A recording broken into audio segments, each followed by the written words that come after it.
This is exactly what I saw the other day. Huh? Why are you all looking at me like that? Oh no! My body... is it... That voice is definitely Callirhoe's. How did this happen? Please wait a moment. Oh no. Did I use up too much energy? How did you... What's going on here? Miss Callirhoe, are you some kind of adeptus? No.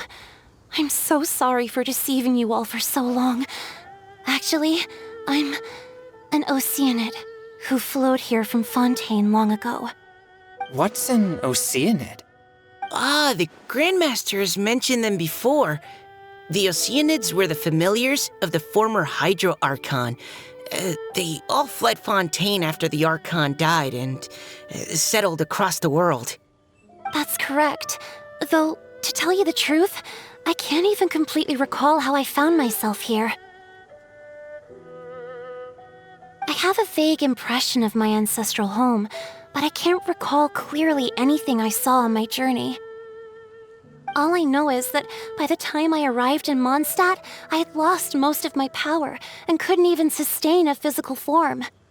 Eventually, I settled in a place called Springvale, where I slowly began to regain my power.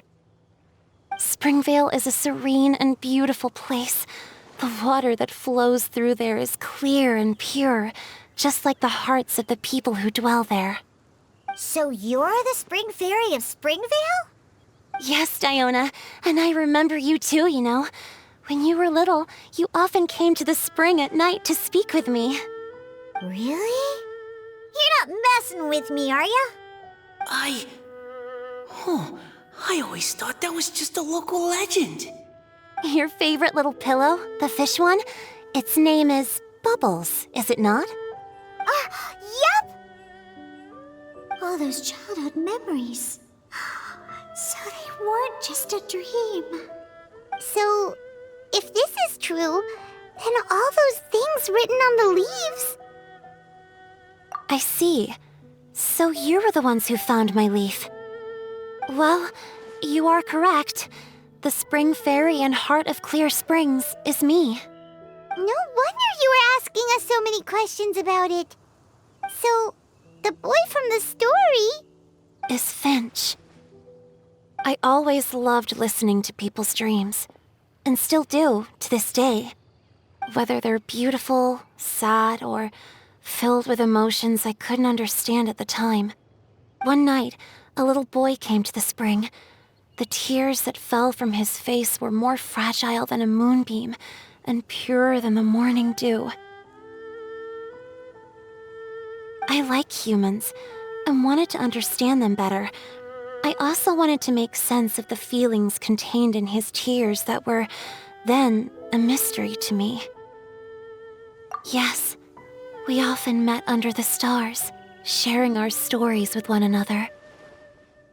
Sometimes, we'd stay up all night and see who would hear the first bird chirping from the boughs, or the first cicada of summer.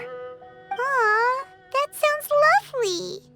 But one day, just like the book says, I saw an emotion in Finch's eyes that I couldn't reciprocate. I felt out of my depth, in uncharted waters. But I knew all too well that we Lockfolk face a very different fate from that of humans. Whatever was happening, I didn't want it to lead to Finch writing a chapter of his life that he would later come to regret. So, I fled, and never appeared before him again. Oh, Callirhoe. My strength returns very slowly, and even after decades, I can only sustain a physical form for a very short time. I once hoped that Finch would be able to move on, and meet me when the stars in the night sky have all gone out.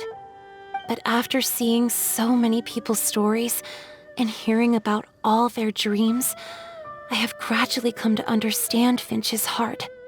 This feeling of wanting to respond to his feelings is surging relentlessly in my chest, and I can no longer restrain it. But I'm also scared.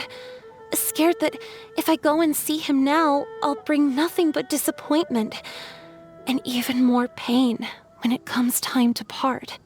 Oh. It really is a difficult choice. Please go see him. Huh?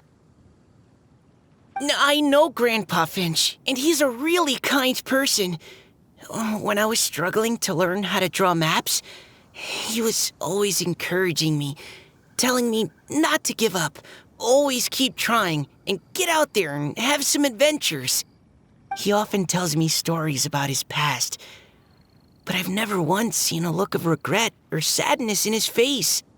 And even though Grandpa Finch loves adventures, he still stands there by the spring every day, as if he's waiting for something.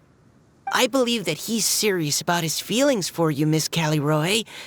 He's never stopped hoping that he'll see you again one day. So if you want to see him too, then what are you waiting for? Huh? Oh, sorry. I think I got a bit too excited and I just thought, well, it just sort of came out. I understand. That settles it. I've decided. I will go back and see Finch. You will?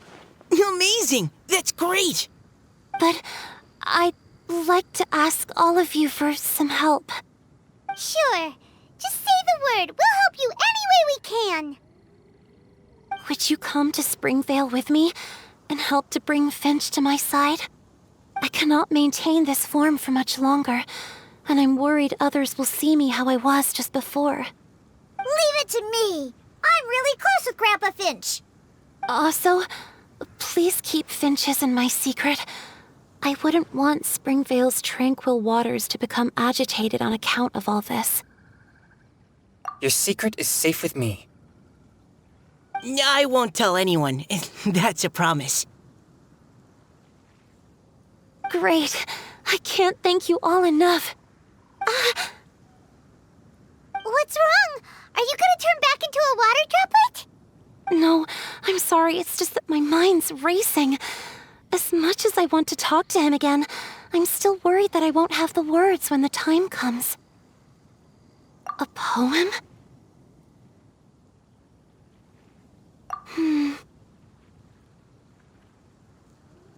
Okay, good idea.